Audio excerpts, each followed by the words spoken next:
Well, welcome to the 700 Club. The overwhelming red wave Republicans predicted for the midterm elections, well, it's looking more like a tiny ripple. At this time, control of both the House and the Senate are still up for grabs. Well, Florida was a big win for the GOP, whereas Pennsylvania looks like a Democrat flip. Matt Galka brings us the results so far. Tough inflation numbers and economic concerns looked like they were teeing up a Republican red wave through the midterms.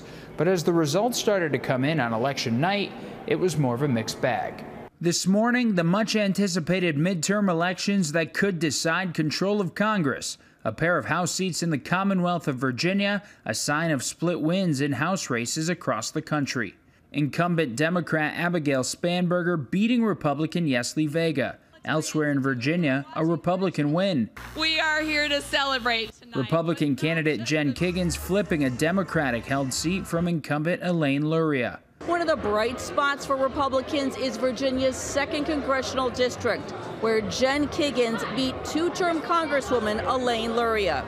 However, as the night went on, the expected red wave failed to crest. Democrats right now are feeling maybe pleasantly surprised. There were a lot of polls and, early speculation that this night would be a massive wave for Republicans that, we still haven't seen come through yet. In the Senate, Republican J.D. Vance. I think that we're going to continue to have some good victories all across the country. Keeping a hotly contested seat in Republican hands, defeating Democrat Tim Ryan.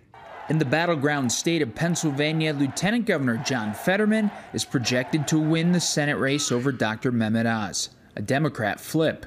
I never expected that we were going to turn these red counties blue. And tonight, that's why I'll be the next U.S. Senator from Pennsylvania. In Nevada, Republican Adam Laxalt has inched into a slim lead over Catherine Cortez Masto, a potential gain for the Republicans. Meanwhile, in Georgia, Democrat incumbent Raphael Warnock and Republican Herschel Walker are neck and neck. We always knew that this race would be close. And so here, that's where we are. If you can hang in there a little bit longer. That election could go to a December runoff as both candidates struggle to get over 50% of the vote. The governor's mansion in Georgia staying red. Let's celebrate this historic victory.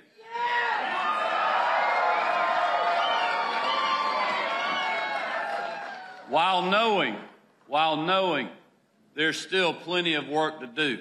Republican Governor Brian Kemp beating Democrat Stacey Abrams in a tough-fought rematch. In New York, Governor Kathy Hochul escaping a late-breaking surge in the governor's race from GOP candidate Lee Zeldin. While in Florida, Republican Governor Ron DeSantis crushing Democratic opponent Charlie Crist. Thank you for honoring us with a win for the ages. Now, the votes are still being counted in some of those races, and you could bet that both parties will be watching those counts closely, because with races this close, every vote matters. At the Capitol, Matt Galka, CBN News. Well, CBN chief political analyst David Brody is joining us now. So, David, it looks like what was expected to be a wave didn't happen at all. So Republicans had the issue of the economy on their side, but the predictions didn't pan out. So what happened? Well, there was a lot of different things that happened, Gordon. Let's start with this. The Democrats have made a cottage industry of the early vote, and they have also made a cottage industry of the mail-in voting. They do it well. They know how to get out the vote early, and Republicans have always been kind of that election day. It's come on, it's Tuesday, get out and vote. Not working for them. And I think we're seeing some of that. Also, money was a big factor as well. But what's really interesting here, Gordon, that ultimately, look, 75% in the exit polls, 75% of folks thought the country was going in the wrong direction. And we see these results. I do want to point out something very interesting, and we've got the map behind me. I want to go to New York here. In New York, in the governor's race, take a look at this. This is Kathy Hochul. She won. The Democrat. The margin ultimately ended up being about 5 percentage points, not 6. She won by 5. Andrew Cuomo, 4 years ago, won New York by 30 percentage points, roughly 30. So it's down to 5. The point is that what I saw throughout the evening is that even though Democrats may have held onto their seats, the vote totals are down substantially. So we'll see. And then we get into the House and the Senate, and, well, we have a lot to talk about there as well. Well, one interpretation of the events is this was the night of the incumbent, that when you look at the wins on either the Republican or the Democrat side, it seems to be overwhelmingly in favor of incumbent politicians. Are you seeing that as well? Yeah, I think to a degree. I also think what really matters here is the type of candidate. Look at Ron DeSantis, for example, a resounding victory in Florida. He won by, what, plus 20 or so over Charlie Crist, a very well-known person, in the state.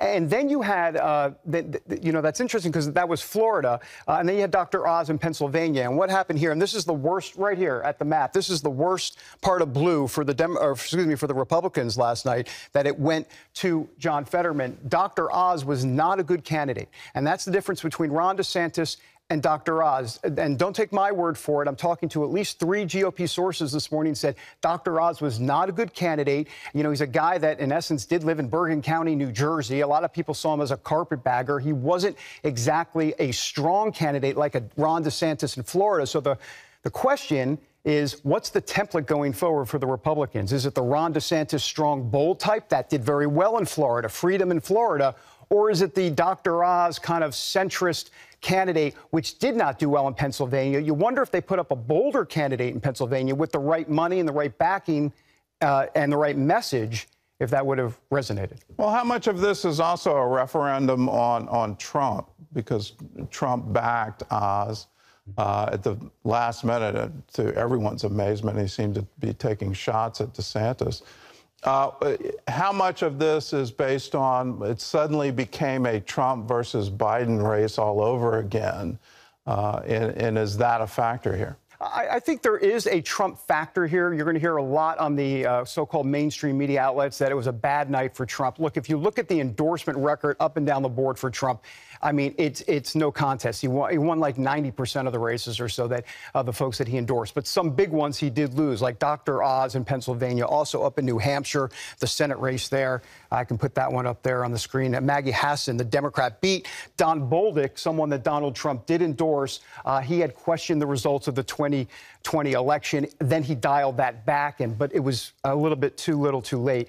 So there is some validity to that.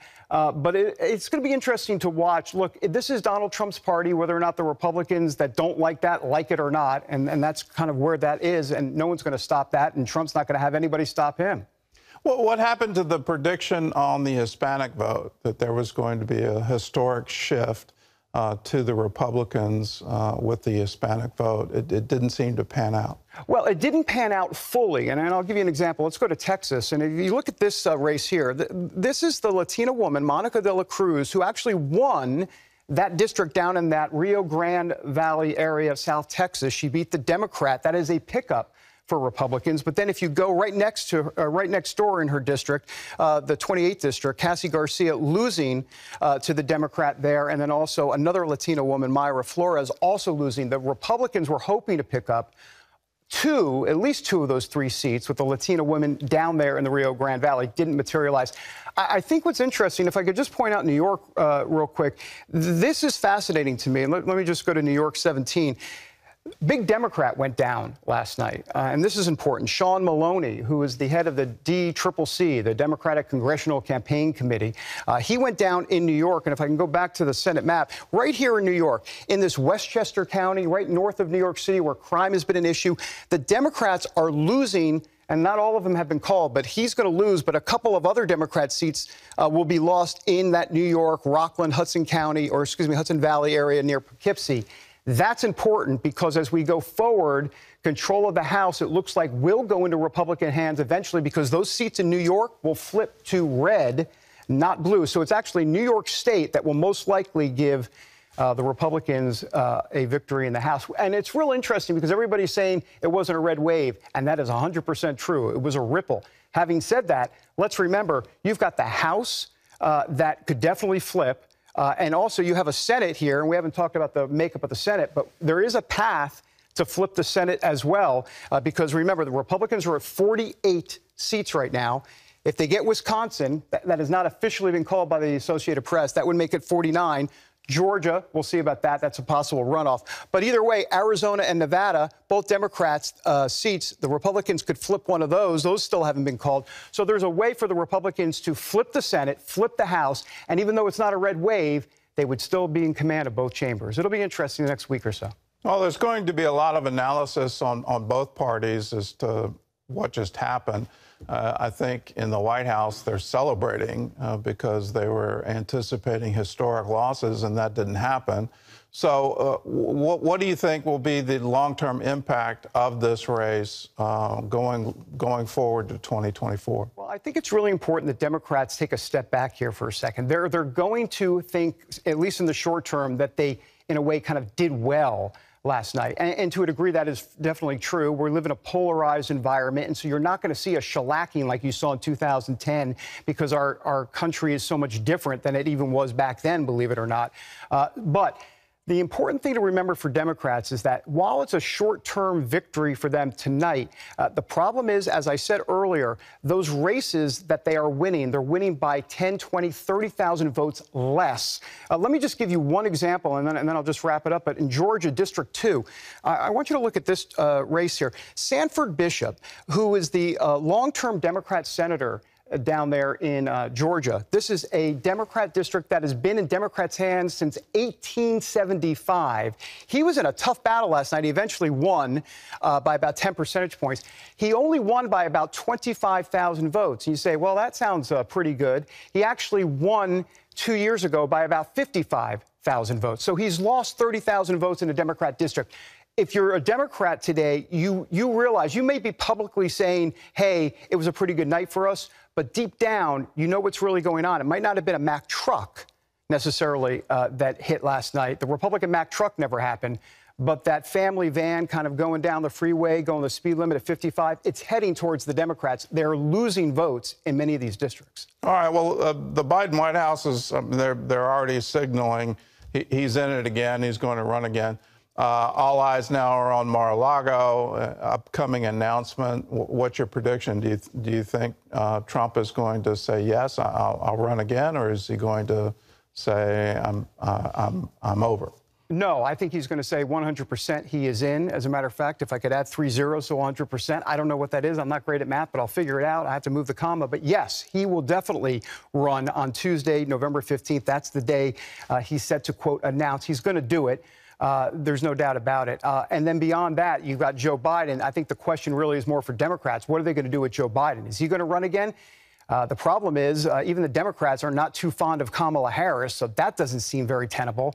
And then Gavin Newsom out in California is waiting in the wings. But that's a whole nother storyline, I guess, for a whole nother day. Okay. The day after election, the new campaign Here we go. begins again. Well, David, thanks for your insight. You bet.